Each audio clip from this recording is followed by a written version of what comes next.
Breville BFP800XL, or otherwise colloquially known as the Sous Chef 16 Pro, here shown in cranberry red. The problem with a lot of kitchen appliances is that there's a specialized tool for everything, and sooner or later your kitchen becomes cluttered in a whole bunch of bullshit you don't really need. But a food processor is a pretty vital item to have as part of your collection. And although this is pretty expensive at starting around $320 for the red one, because no one wants to buy it except me, this has a lot of features that make it a hell of a lot more useful than just a simple food processor. We have a wide variety of bits here. Mini chopping bits, grater chopping bits, dough blades, shredders, slicers, whisks. More than 8 tools in one.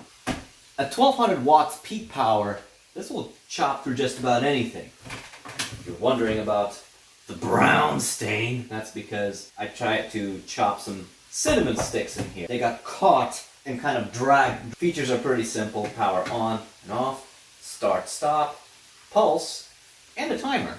If you have a recipe that you figured out down to an exact science, down to how long you should chop something for, well, you've got a timer right here. It can count up, it can count down. The container capacity is a maximum of 16 cups.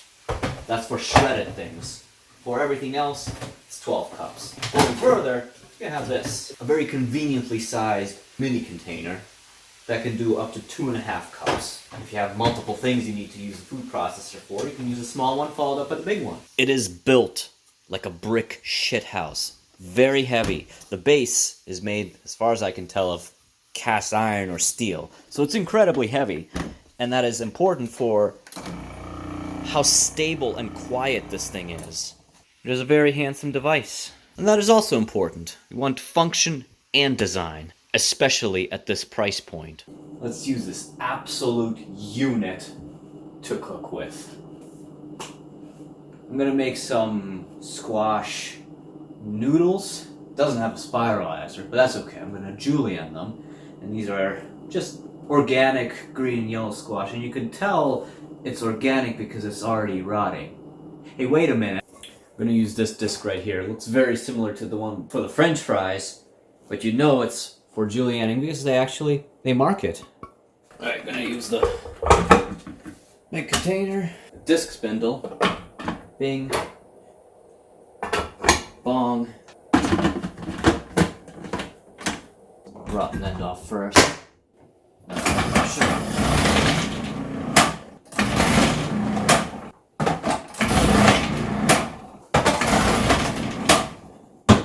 That's 1200 watts for you. Look at that. But I'm not just here to be like, eat this is good for you. Let me show you how to make that halfway edible. Water, rolling boil, a bit of salt. Put all this shit in, and we're just gonna blanch it. 30 seconds to 1 minute. While that starts to boil again, clean up, easy. Right, assuming it actually boiled for 30 seconds, out, and immediately cold water so it stops cooking. While that drains, let's take care of some of this garlic. Hot pan, oil, garlic in. I'm gonna dump all this out. I'm gonna get as much of this moisture as possible. Make sure your garlic is burned.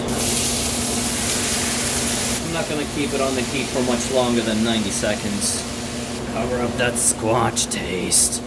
Oregano, paprika, pepper, salt. Whew. That's not too bad. Sausage. That's what's gonna make this actually good. Right. Now slice those bad Larrys. Bing. Top. Shredded cheese, because why not? Let's try it. The squash.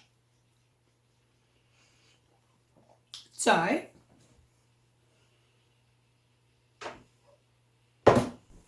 Look, lunch. So here's another perfect scenario to take advantage of this food processor, where the recipe calls for the chopping of this cabbage, the grating of these carrots, and finally mincing the onion and garlic.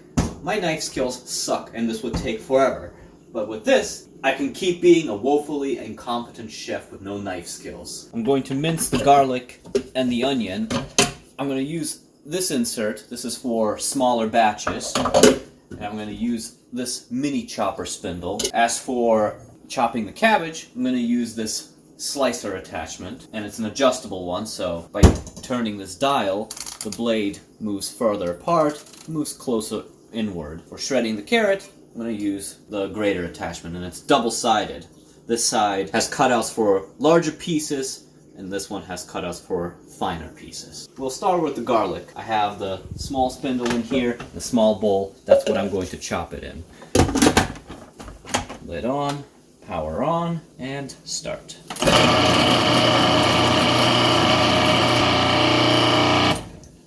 Nine seconds later, perfectly minced garlic. Attach the big chopping blade. Onion in. Put the top on. Well, that was silly. Let's quarter the onion.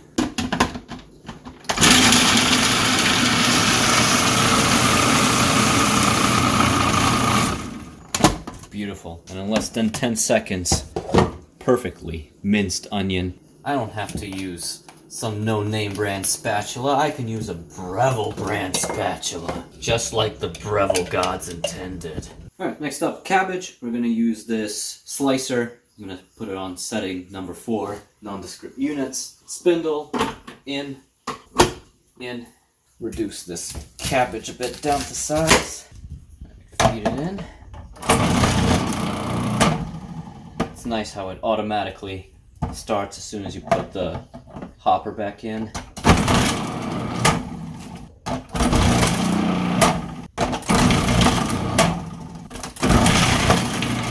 Look at that. An entire cabbage shredded in no time at all. Alright, next up, carrots. For this one, I'm going to use the spindle attachment, and we're going to use the coarse side of the grater.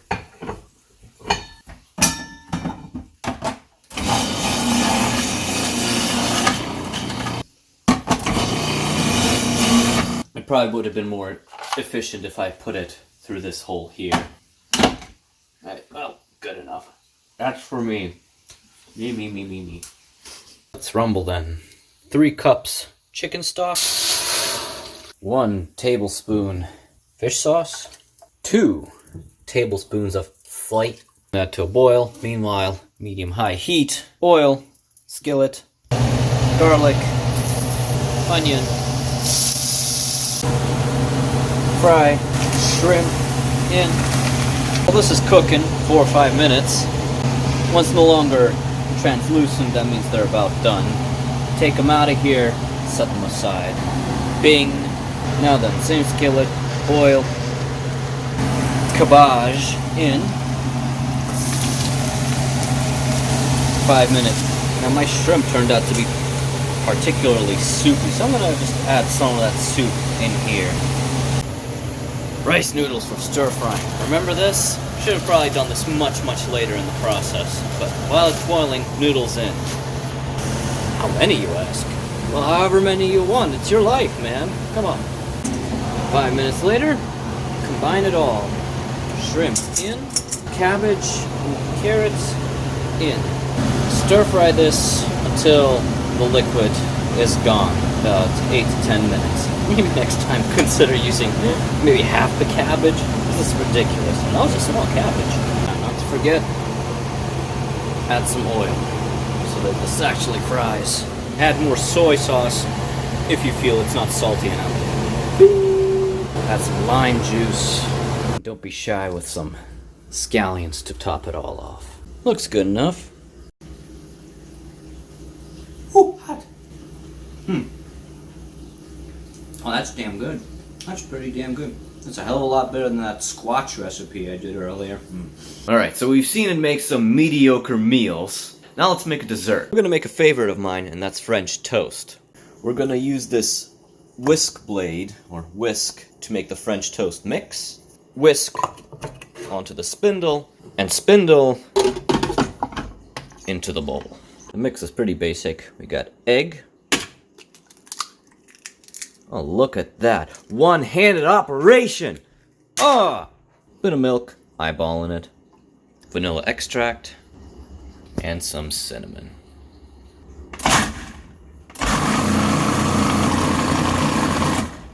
Perfectly frothy mixture.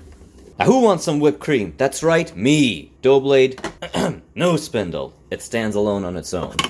Heavy whipping cream. Tablespoon or so of sugar. That's the dough blade idea. That didn't work at all. Put the whisk back in here and look, it worked.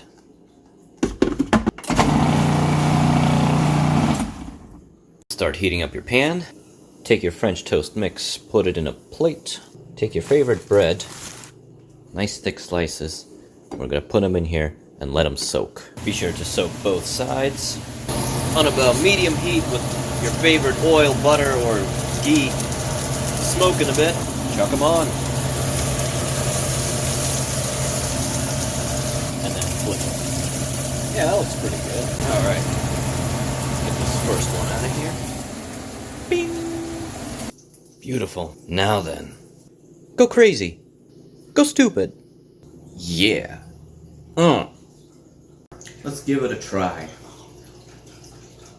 Out of the meals I've cooked so far, this is probably the best. Which isn't saying much, but I did a great job. And so, that's the Breville Sous Chef 16, or the BFP800XL. Does it buy you skill?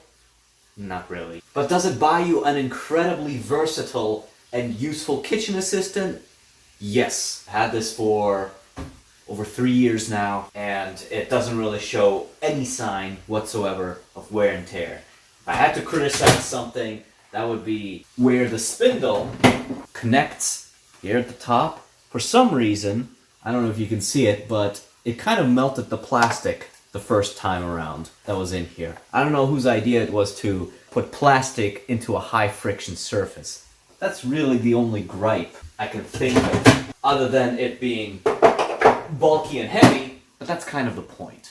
It can make real quick work out of otherwise daunting recipes, and it will add a certain level of consistency to whatever dish it is that you're preparing. So if you're not good at shredding or cutting or slicing and dicing and julienning, this will make it consistent. And that's important. Consistency allows your food to cook thoroughly and evenly.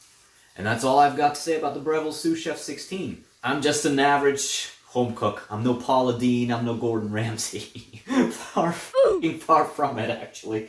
But it is one of the more useful appliances that sees use more often than not in my collection. So I hope this has been useful. Thank you for watching. Destroy, like, obliterate, subscribe, and I'll see you next time.